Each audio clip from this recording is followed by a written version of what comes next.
What is up, guys? Randomonium here with another random normal game. This is a series where I will fill whatever role my team needs me to play, and I'll play a different champion each and every game. So for this game, my team wanted me to be a jungler, so I decided to go with Wukong.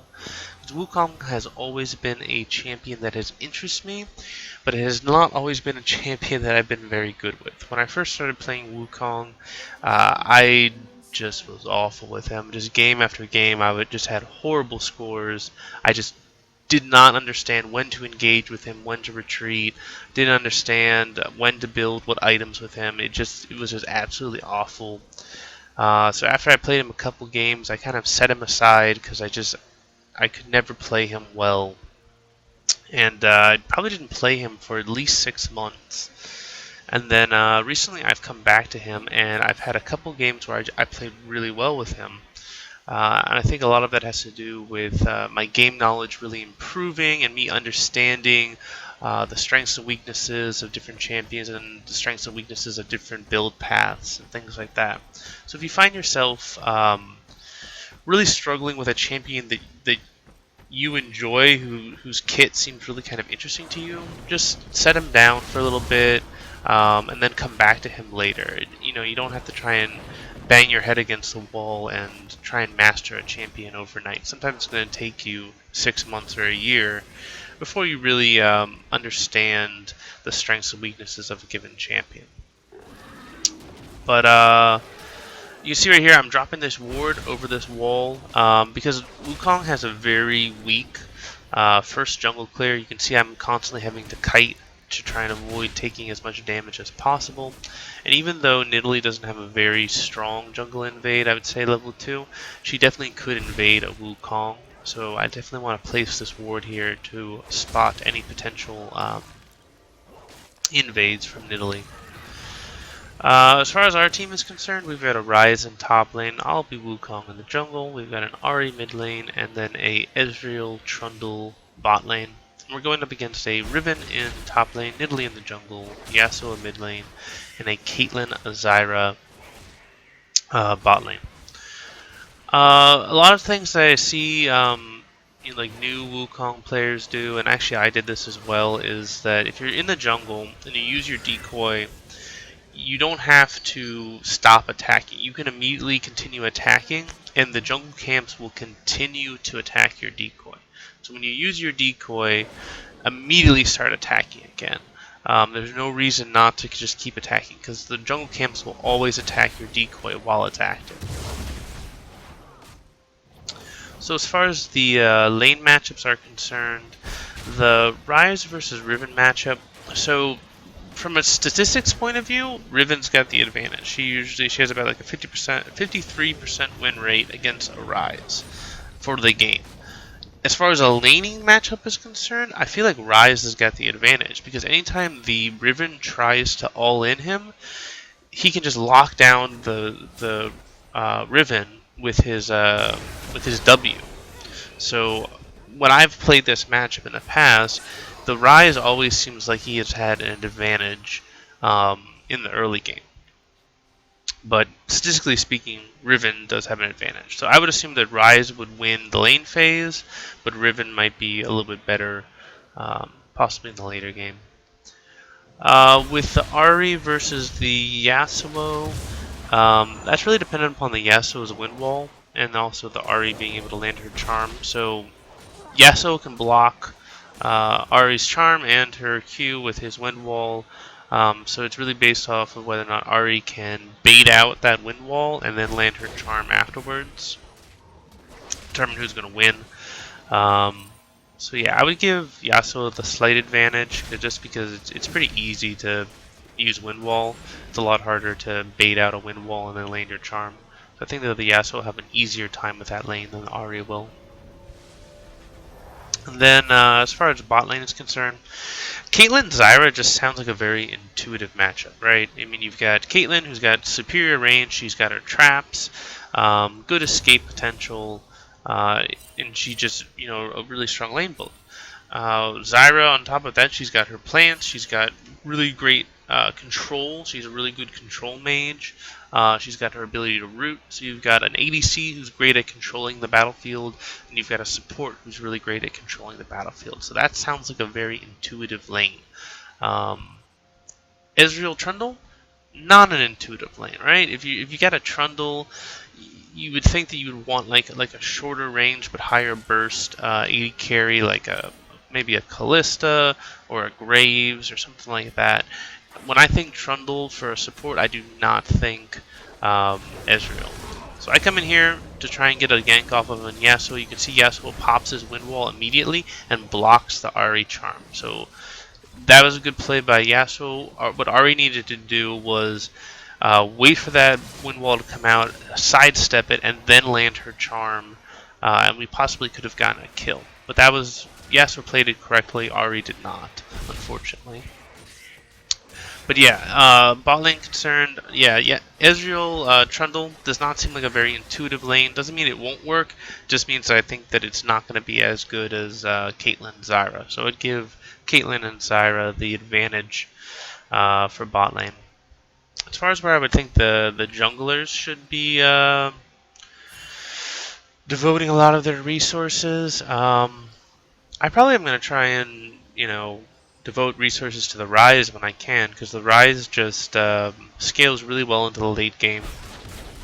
The Yasuo is going to be a little bit difficult to gank with his wind wall and also his ability to escape using his E through minions. And then Zyra Caitlyn is just a very difficult lane to gank just because they've got so much CC and lockdown and zoning capabilities. So I'll probably try to help out the Ryze where I can. The Nidalee, on the other hand, I could see her trying to burst out mid lane, waiting for the Ahri to try and use her charm, and then landing a spear. So I see that Ryze is getting ganked by this Nidalee, so I'm coming up here to try and assist. I disagree with the Ryze trying to go in on the Nidalee right there, and then he's not able to dodge the spear. I know that I'm not going to be able to escape from the Riven going down the river, so I decide to E onto the Nidalee and then try to escape this way. Unfortunately, I nearly die in the process, so that was unfortunate. And then, but thankfully, bot lane Ezreal was able to pick up a kill on the Caitlyn. So thankfully, not every lane is losing. But yeah, so I'll be going for Warrior Enchant with Wukong. When I first started playing Wukong, I watched a lot of people play him who had 500 or 1,000 games on him, and I saw a lot of people who were building him kind of glass cannon. They were going for a lot of AD, just because his ult scales so well off of AD. And when I tried to do that, I just failed miserably. And I kind of came to understand that the reason for that is that those players who made Wukong, they understand a lot of the the minutia and the really fine details of Wukong on when he can go in and when he needs to disengage and when he's strong enough to burst someone out. And if you're just picking up Wukong for the first time, you're not going to understand that. So it's a very bad idea to build Wukong like glass cannon if you're not experienced with him. If you're picking up Wukong for the first time, you definitely should try and play him more bruiser style. Still go for Warrior Enchant, still go for things like Black Cleaver, but also pick up some tank items so that you don't get instantaneously killed if you make a mistake. And that really applies to not just to Wukong, but a lot of these kind of champions can either be played more bruiser or more, carry style. I definitely recommend you start off playing them bruiser, and then as you get more familiar with the champion, then you can start playing them more and more aggressively. So we were able to pick up the kill on the Caitlyn, and then the Nidalee and the Yasuo tried to dive Ahri, and Ahri was able to pick up the kill on the Yasuo. So that definitely was a good play. I know the Nidalee had to back, so I'm going to try and invade her jungle and try and steal as many of her jungle camps as I can. So even though I wasn't able to pick up a kill or an assist, I can still get an advantage for my team by clearing out these jungle camps and then also, grabbing Scuttle Crab Control. control as well to protect the Rise, who's pushing up the wave right now.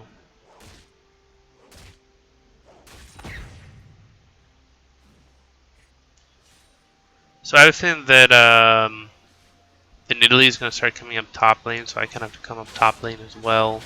I know that the wave is pushing into the Rise, so I know that this could probably be a pretty good gank or possible counter gank if the Nidalee shows up.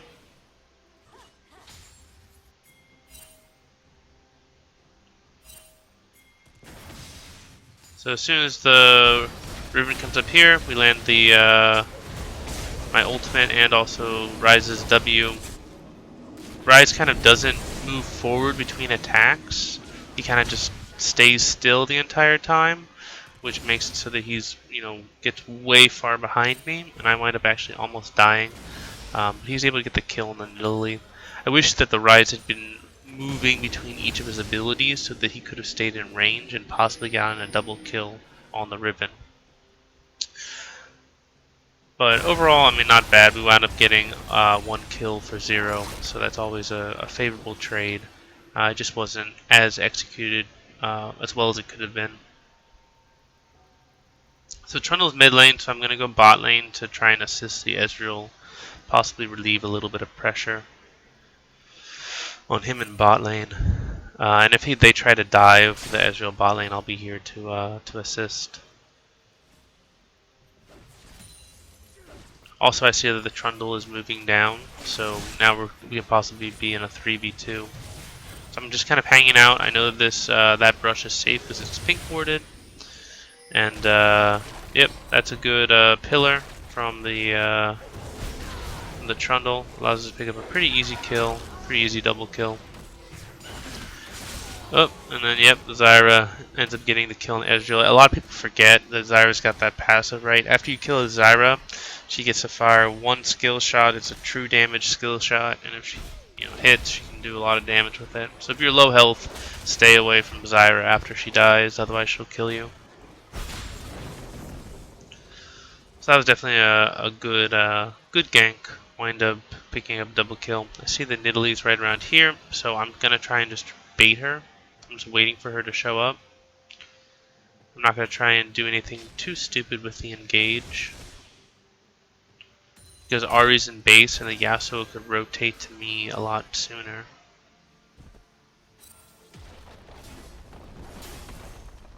Good job by the Rise focusing out the Riven. I'm just going to try and defend this tower and make sure that Yasuo can't take it.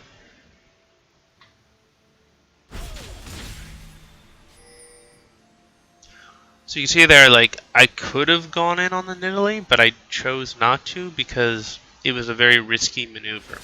And if I lost that fight, the Yasuo would have been able to take mid tower off of it. So I would rather push the Nidalee out of my jungle just by showing myself and then rotate up to assist mid tower rather than try and duel the Nidalee, possibly lose the 1v1, or potentially have the Yasuo rotate and, get a kill on me that way. And then just play defensive and not give up gold. Yasuo goes in on his ultimate. I go in with my ultimate. And we're able to pick up the kill on the Yasuo. But Ahri makes a mistake kind of aggressively moving forward, and that allows the Nidalee to pick up a kill. We wind up going a 2-for-1, so not the worst thing in the world, but definitely could have been better.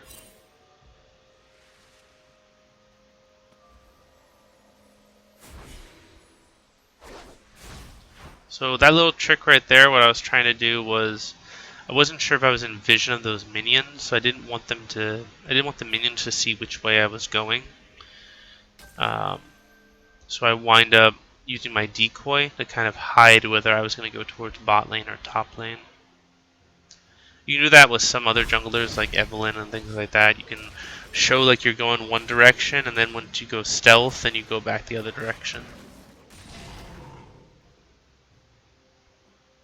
I'm going to do a blue handoff for Ahri. She definitely needs it a lot more than I do.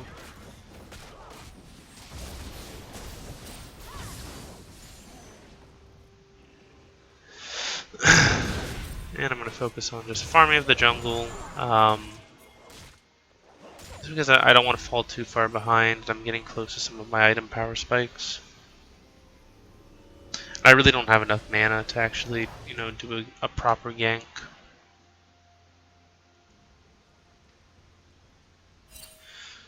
So after Warrior Enchant, I pick up Merc Treads. That's really to kind of just get a little bit of CC reduction. I know their team doesn't have that much AP damage, but actually their Nidalee and their Zyra have most of the gold on the team. So it's definitely probably, even though the carries on the team are all AD, actually the jungler and the support have most of the gold. So an AP or a magic resist item for boots is probably the right way to go. So Yasuo is definitely being pretty aggressive. Wind up having to burn his flash. Yeah, that was kind of depressing. I was tanking the tower, and the Ahri was inadvertently attacking minions rather than attacking the Yasuo. Because I didn't want to dive too deep, because then I wouldn't have had any chance of getting out. So I was just kind of staying on the edge of tower range, because Ahri had range attacks and I did not. But unfortunately, she misclicked and was attacking minions rather than attacking the Yasuo who had like 5 health. So yeah, definite misplay. Good pillar by the Trundle. Don't think he's gonna be able to kill the Riven, just because he's a lot lower health. Oh wow, he actually was able to kill her. Good job. Well played by the Trundle.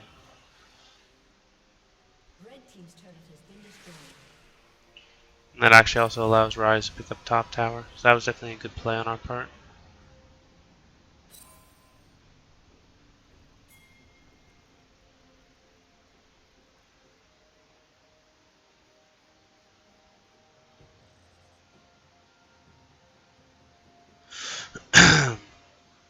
So now that I've got Merc Treads, I'm going to go in towards some more tanky items.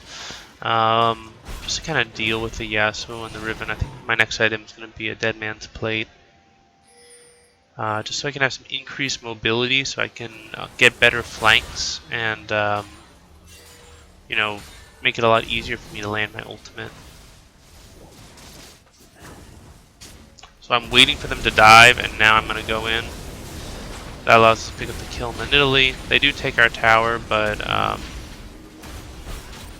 we're able to burst out the Zyra as well. So that's kind of a really kind of common thing you can do, is if you have a feeling that your mid laner is going to get dove, you can hide out like right here, and then as soon as they try to dive your mid laner, you just show up and you gank, and it's really effective. So yeah, if you think that they're going to dive, just hide out right here, and it's usually a guaranteed kill as long as your mid laner plays it right. Blue team's turret has been destroyed. So we saw the Riven was right here, so I'm not sure where she's at. We think we might be able to get a kill on her. So I don't just run into the brush like that, I always ward it, and then because if I just ran in there, Riven could stun me and all that other stuff and possibly kill me before the Ryze could rotate to help me.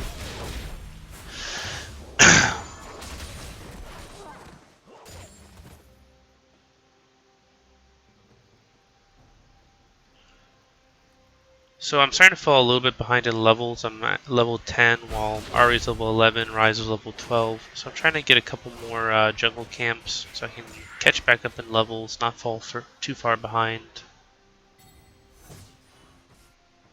That's a common thing you see with new junglers, is that they will just continuously try to gank, and they fall, 3 levels behind, and then their ganks become completely useless. Definitely too aggressive of a play by the Riven. Allows us to get a pretty easy kill.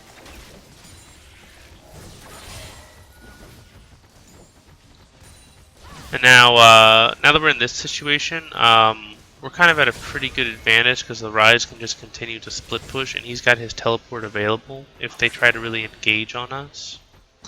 So we just want to kind of just stall here. what you can see what we're trying to do is we're not, tower diving them or doing anything crazy. We're just stalling as much as possible. And then, if we stall long enough, then we should be able to get the, Rise should be able to get the tower. So Rise is actually rotating down to kind of do a possible tower dive.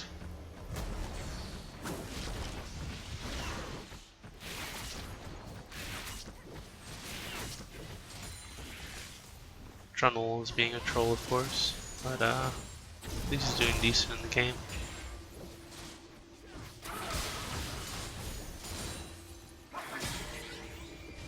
So you see, we're just being very patient with this. Once Trundle lands that pillar, I feel like we can go in, but he does a good flash to get out. Zyra does a very great ultimate there. It almost kills me. But we got some great follow-up by the Rise and the Ezreal and the Ahri, which allows us to pick up a triple kill. And then we pick up another kill on the Nidalee. She kind of goes in solo. And then, of course, the Riven follows up trying to do a 1v4 to get, a highlight reel play. And she winds up giving up the ace. So yeah, never a smart play to go in 1v4 unless you're ridiculously fed and they're all at like 50 health. But even then, it's probably a horrible idea. So worst case or best case scenario, you're just gonna get like 1 or 2 kills, and they're probably just gonna kill you, and then take your towers. So anyway, I hope you guys enjoyed that. I hope my discussion about champions that you're not good with. How you can get better with them. Sometimes you just need to put the champion down for a little bit and just go practice a little bit more, or watch somebody else who's better than you play that champion before you get the hang of them. And then also understand that just because somebody builds a champion a certain way, that doesn't mean that you should build a champion that way as well. Like if somebody's got 1,000 games with a certain champion, they can probably go for a much more aggressive build than you can. So if you find that you're struggling with a champion with a certain build, try going a little bit more of a conservative build and see how that works out for you instead. But I hope you guys liked this video. If you did, please give it a thumbs up. If you like the content on the channel, please subscribe. If there's anything you feel like I could do better, or if there's any champion that you want to see me play in the future, please leave a comment and I'll definitely get back to you guys. But I hope you have a great day. This is Randomonium signing off.